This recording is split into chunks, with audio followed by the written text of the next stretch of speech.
Oke,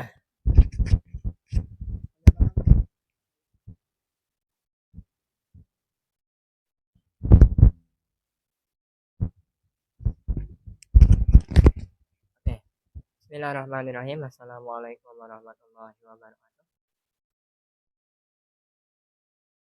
To the point aja adik-adik ya. Hal yang perlu disampaikan malam ini yang kaitannya tadi dengan oleh kakak yang pertama, kalau untuk saya pribadi deh ya, kalau disuruh milih temenan sama mereka yang enak, buat kita nyaman, tetapi membuat kita ini dengan sebaliknya ada teman yang apa ya, dia tidak punya banyak sesuatu yang diberikan, hanya sebatas kebaikan seperti ayo kita ngaji, ayo kita belajar, ya hanya sebatas itu saja. Kalau seandainya disuruh milih, kata teman itu bisa berarti dua hal adik-adik. Dia yang mengajak kita kepada hal-hal yang baik, dan dia yang mengajak kita kepada hal-hal yang buruk. Kadang teman itu juga dia masuknya dalam satu kata, nyaman.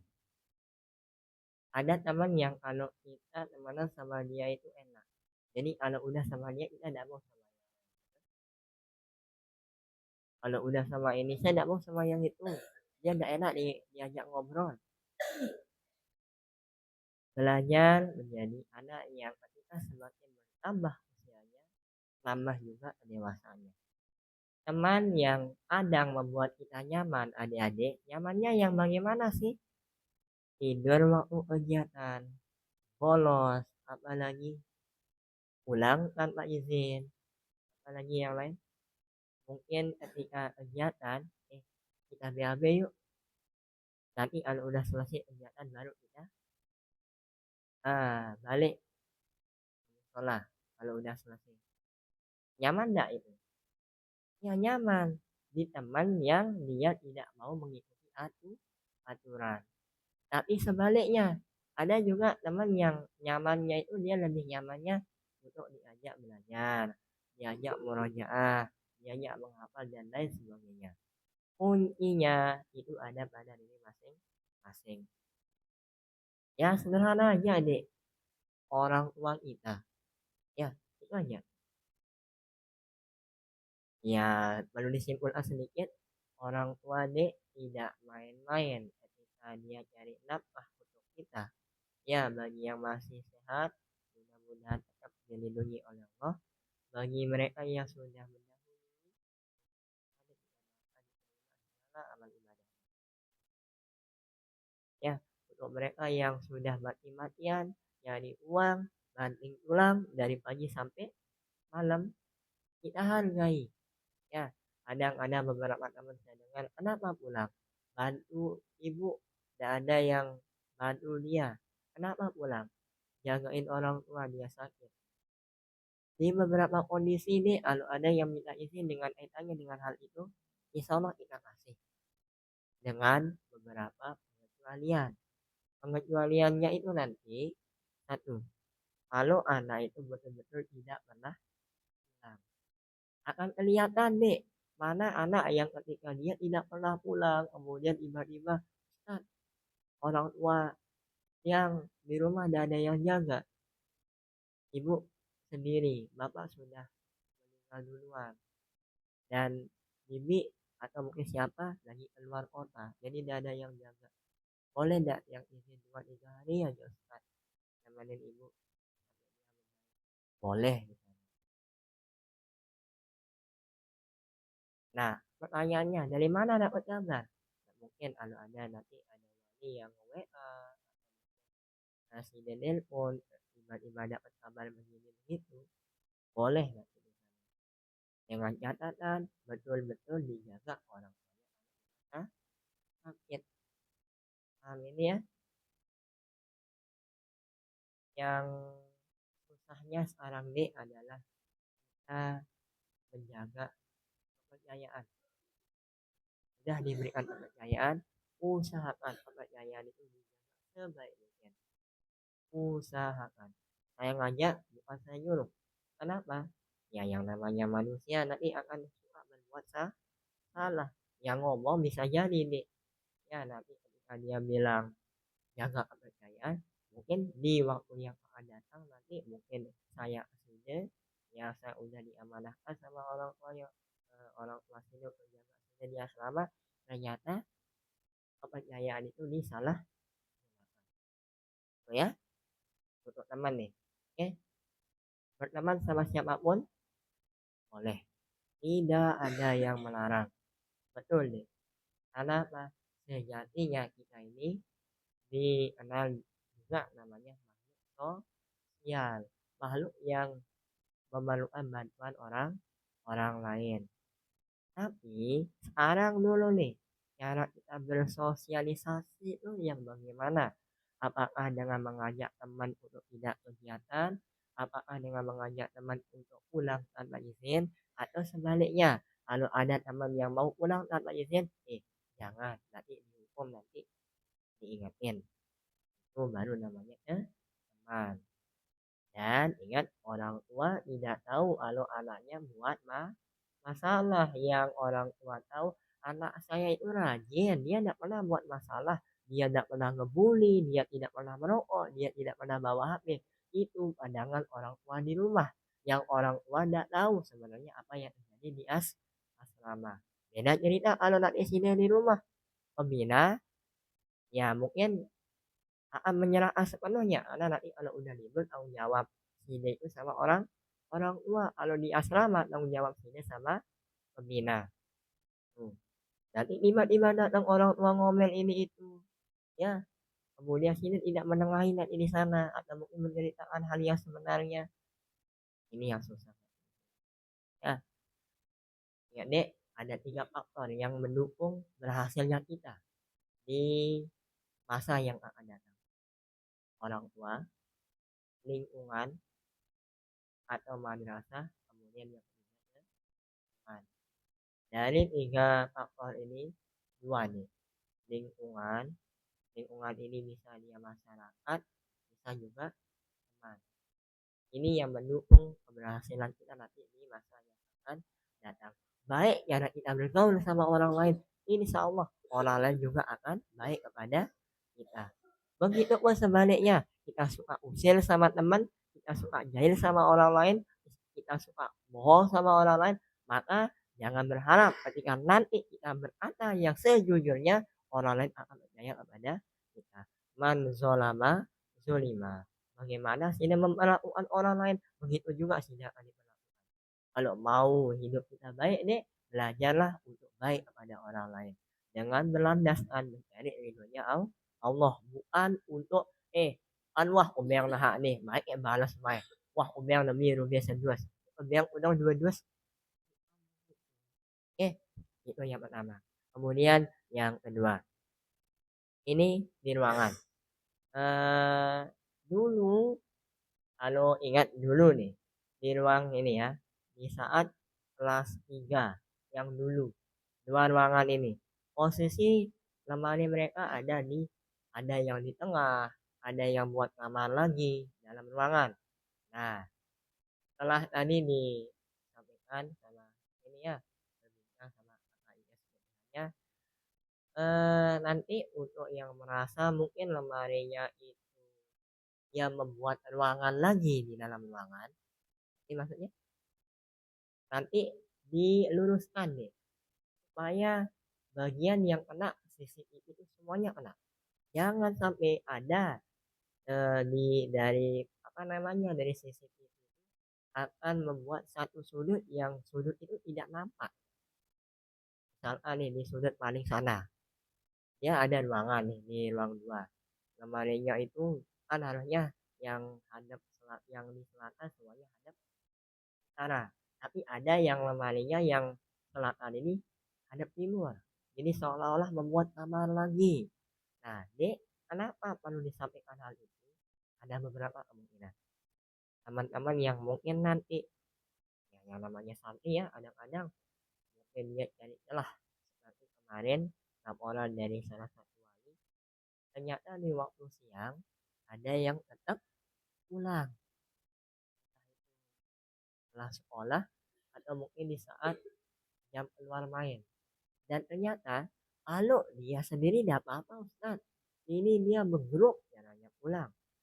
Nah yang ini nih ya ingat kita coba di cek, diamankan, dibuatkan aturan supaya jangan sampai nanti ada yang ketahuan pulang izin.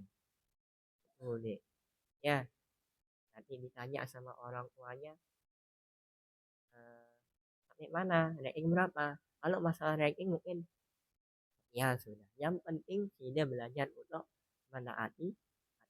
Anak yang menaati aturan itu lebih baik untuk saya pribadi deh daripada ada anak yang dia pintar tapi suka ngelawan sama guru, dia suka melanggar aturan, dia suka ngelawan sama orang tua dan sebagainya.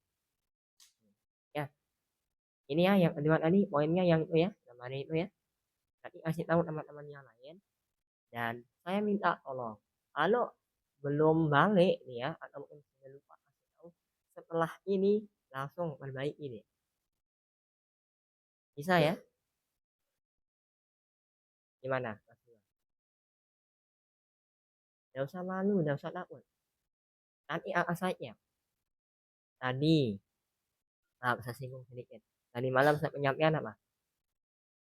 Jangan keluar masuk ruangan. Ada yang main kucing-kucingan. Dikira saya tidak lihat. Ya bagus yang minta izin. Ya, kalau izinnya betul-betul yang demikian.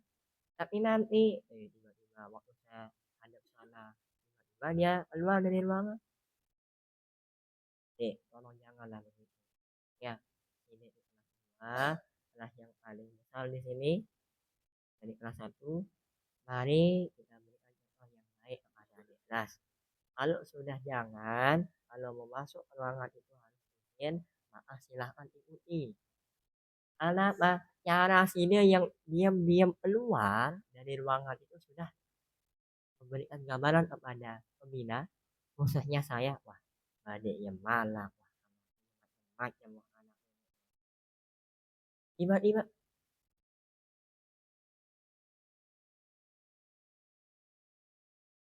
tiba-tiba datang orang tua. Ini kenapa anak iya kok begini Ustaz? Kejadiannya di ruangan kok sini enggak kok bisa enggak tahu diapain ini anak yang sama temennya. Itu salah satu hal kenapa tidak boleh ada yang masuk ke ruangan yang lain. Ingat tragedi yang tuh yang di ruang besar itu lantaran HP ada yang cerita bagaimana kalau si dia yang ngambil. Kalau seandainya yang dibicarakan tidak masuk ke ruangan itu tidak mungkin terjadi pertikaian waktu itu. Ya tidak? Ya iya, ngapain coba masuk ke ruangan itu? Udah ada isi keamanan lagi. Tuh, ini susahnya. Ini yang kedua. Kemudian yang ketiga. Ikan. Apa tadi? Hah? Untuk kebersihan. Yang kelas 1. Ya, kelas 1 maupun yang kelas 2. Kadang kita sering acuh tak acuh masalah kebersihan ini. Kenapa? Tadi sudah disampaikan oleh guru kita.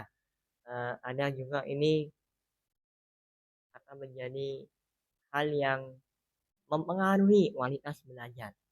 Bandingkan deh, ketika sini belajar dalam keadaan ruangan kotor, kemudian sampah di mana-mana, lebih nyaman mana antara ruangan yang bersih sama eh, ruangan yang kotor? Ruangan yang bersih. Cuman yang jadi masalahnya kita tidak mau peduli karena yang kita serahkan itu adalah kepada yang piket. Ngapain saya? Kan dia yang piket. Ingat, kebersihan asrama tanggung jawab bersama. Yang piket itu ya kalau di pandangan saya ya dek ya, itu mereka hanya menjalankan kewajiban setidaknya sebagian keseluruhan dari asrama ini. Selebihnya kita tetap punya tanggung jawab untuk kebersihan itu tanpa diarahkan. Kalau ada bewet, nah ini sering disampaikan nih. Kalau ada bewet entah itu di dalam ruangan. Mulai besok jangan makan di dalam ruangan ya. Oke? Saya minta baik-baik. Jangan makan di dalam ruangan kecuali ketika ada bebek, saya tidak mau dengar. Weh, hai, mangan nih, pasti bebeknya. Kalau udah tahu itu di dalam ruangan sini, jangan bilang begitu. Ingat yang tadi itu, kebersihan itu adalah tanggung jawab bersama. Jangan saling sebut, jangan sebut yang iket. Atau yang makan juga harus SD. Sadar diri. Kalau udah tahu sih dia yang makan di situ punya bewet kertas nasi segala macam, langsung sapu. Jangan nunggu yang iket, jangan nunggu yang keamanan ngontrol atau yang kebersihan ngontrol. Capek. Ya, kalau bahasa guru kita nih, kalau kita nunggu saling suruh itu tidak bakalan ada yang mau. Tuh ya, mulai dari diri sendiri. Kemudian yang menjadi penutup, hari ini ada yang minta izin. Kemudian, di sana saya nak kasih izin nih, ini tanya. Sekiranya demikian berarti punya alasan. Kenapa tidak diberikan izin anak sebelumnya? Ya, teman ini sering bilang izin. Maka kalau saya tanya sini nih, boleh saya memberikan alasan yang seperti itu? Boleh, karena kan sering pulang tanpa izin itu. Ya, jadi harapannya adalah yang tadi teman itu ya, kalau ada teman yang seperti ini perlu diikuti atau dijauhi. Orangnya atau sifatnya? Sifatnya. Orangnya jangan dijauhi, dekati silakan, tetapi caranya itu yang perlu kita jauhi. Tuh ya dek ya. Gimana kan? Mau ditangani malam ini? Tangani dah ya. Saya sekali-kali. Oke deh, itu saja yang perlu saya sampaikan untuk malam ini. Tetap jaga kesehatan. Karena saya dengar nih ternyata di pondok kita tidak sendiri. Di pondok yang lain ternyata banyak yang ulang. Dikarenakan musim yang kadang tidak menentu. Ada juga dari kitanya. Yang perlu kita jaga nih, kesehatan mental sama pikiran. Kalau mental sama pikiran, fisik tidak perlu dijaga, tidak perlu terlalu dijaga. Dalam arti kalau pikiran sama mental aman, insya Allah nih yang mokoh tetap mokoh. Serius. Tapi kalau yang mokoh, maaf nih ya, semokoh sekuat apapun orang makan, tapi kalau pikiran sama mentalnya bermasalah, yang mokoh walaupun tidak puasa bisa jadi kurus. Buktinya banyak. Salah satunya nih yang ngomong di depan sini ini. Hampir setiap kali ketemu sama orang tua, ya, di apa ya sih? Oh iya, tidak tahu anak. Nah, gitulah kira-kira eh, obrolan saya sama orang tua. Bahkan ketika mau jemput bapak dari bandara, setiap mau pulang dari Malaysia pasti satu deh yang diperhatikan, kondisi fisik kakak si Oyo, si Egeya, satu aja yang perlu dijaga, pikiran sama mental. Kalau pikiran mental sudah dijaga nih, insya Allah penyakit dalam yang panas, sakit kepala atau apapun itu tidak akan kita mudah terserang. Tapi kalau suka mikir yang aneh-aneh, maunya pulang terus, maunya dibeliin ini, kalau tidak dibeliin ini nanti pindah. Nah itu yang membuat kita mudah jatuh sakit. Itu ya. Ya adik-adik, itu saja yang perlu saya sampaikan. Untuk yang baru datang, silakan sidik cuti di sini ada malam ini ada masalah yang harus dituntaskan. Ya sekali-kali. Ya. Itu saja adik-adik, mohon maaf atas segala kekurangan. Kalau ada kalimat yang menyinggung saya mohon maaf. Assalamualaikum warahmatullahi wabarakatuh.